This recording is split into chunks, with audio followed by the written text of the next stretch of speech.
Well, the other thing that's worth thinking about on the television front is that you don't want to underestimate the degree to which network TV and legacy media as such is really entertainment. And so part of well, that's exactly it. So, so that it's politics as spectacle, and part of what you're being called upon to act out as a legacy media politician is politician as actor, right? You should be playing the part of politician. And television, because it's primarily an entertainment medium, demands that. But that doesn't mean that that's what the public wants on the political front. And I think, you talked about this being a 1776 moment. And I know Lincoln wasn't around in 1776, but, people used to listen to Abraham Lincoln deliver 2-hour speeches, right? And they'd be standing there in the hot sun while he was orating. And one of the things I've also really noticed, Vivek, and this is interesting, very few people buy books. It's a luxury market, or it's an elite market. But the audiobook industry has exploded, and lots of people listen to long-form podcasts. And they're not necessarily people who read, but it also looks to me, and this could easily be the case, that maybe 10 or 20 times as many people can listen to complex ideas as can read them. And so I think so.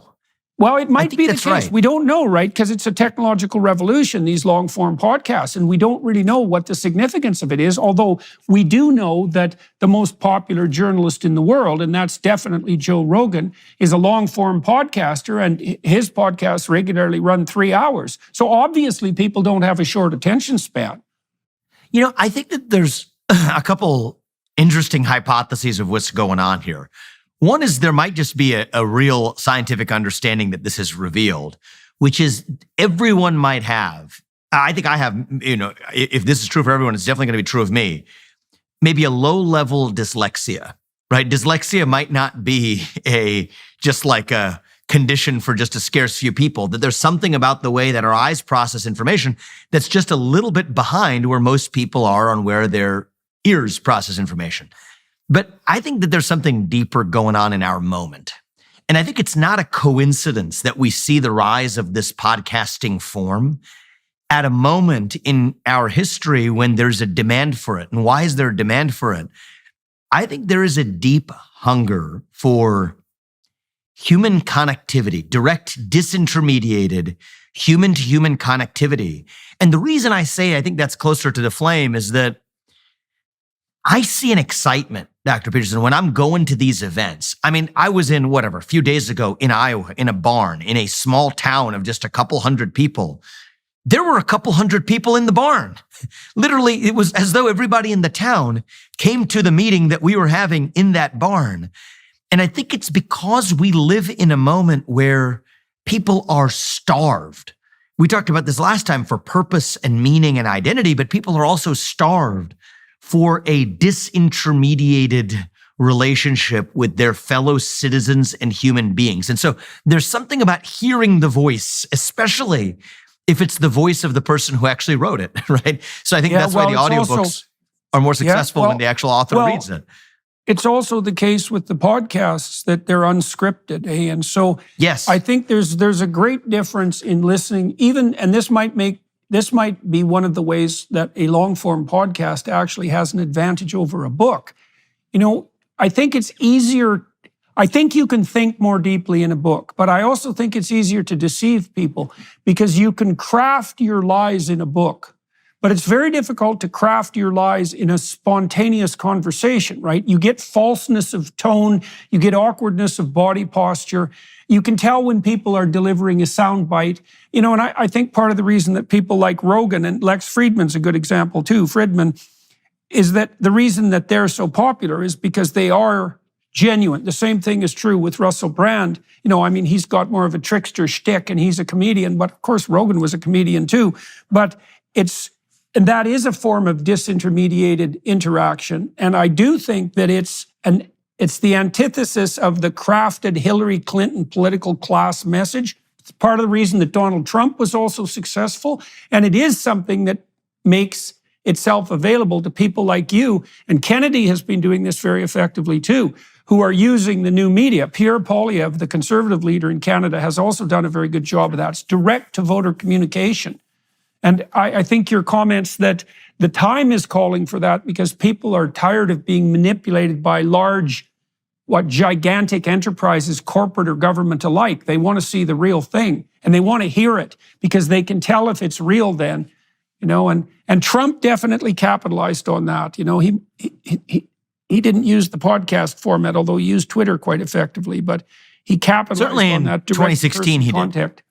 Yeah. Certainly in 2016 he did, yes. And, I think even large scale rallies of being there in person, there's, in some ways I would say that if I go up the chain, I would say there's no substitute for being in person, live in a room with even no screens or algorithms in the air between us, with a large group of people who are your direct consumers of your message. And that's what the part of this campaign I'm enjoying the most. Next best to that are actual unscripted, long-form conversations where you're not reading speeches into a teleprompter. It's not a 3-minute hit. Context like the conversation we're having now. And I've invested more time in that just because I hope it's certainly effective as a campaign. We'll find out that part later. But I am rejuvenated as the best version of myself when I'm actually able to speak truth without doing it in some sort of artificially constrained format. Then you go to actually TV hits, which are a true bastardization of reality. And then you go to the ultimate bastardization, which is a 30-second straight to camera TV ad, which is where the most money will actually get spent on this campaign. So one of the things I've learned is I don't yet have a strong view on what the political snakes and ladders will be on mapping a path to victory. But actually, that might just be the path to victory. And I'm going to stick to that. And that's one of the things I've learned in this campaign. I've reviewed the empirical literature looking at campaign spending and its relationship to campaign success. And as far as I can tell, there's no relationship at all. I think part of what that's also encouraging. happens... Well, I also think what happens is, that's especially true for incumbents, by the way. There's a small effect of advertising spending for challengers, but it's not very big, and it certainly doesn't justify the magnitude of spending. And I think part of what's also happened to the political consultant class is that Democrat and Republican alike, they've been in bed with the political advertisers and the big media corporations for like 6 decades. And so the political consultants tell you to craft your campaign in a manner that will maximize your spending in the legacy media format. But there's no evidence that that works, by the way. So, but that's the pipeline. It's actually fascinating you say that because maybe you've studied that empirical literature more than I have. Here's what I will tell you in the last election cycle of a Republican primary and then this one as well. So in 2015, around this time, you could look back at the data in the second half of 2015.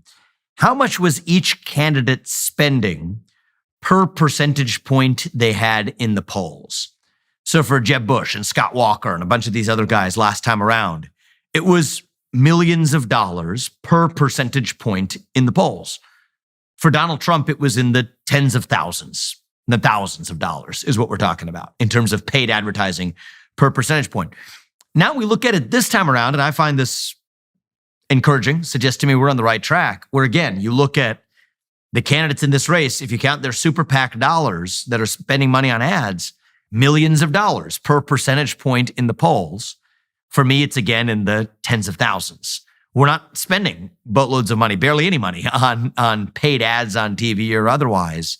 And I think at this stage of a race, it does say something about, you're on the product market fit, regardless of whether or not you're using the money to prop it up. I do think there will come a point as a realistic matter at some point in this race. And it did for Trump last time around as well. It's just, part of the pill you have to swallow is just the sheer scale of reaching still the many people in this country who don't access YouTube or long form podcasts that still are viewing the linear medium of television.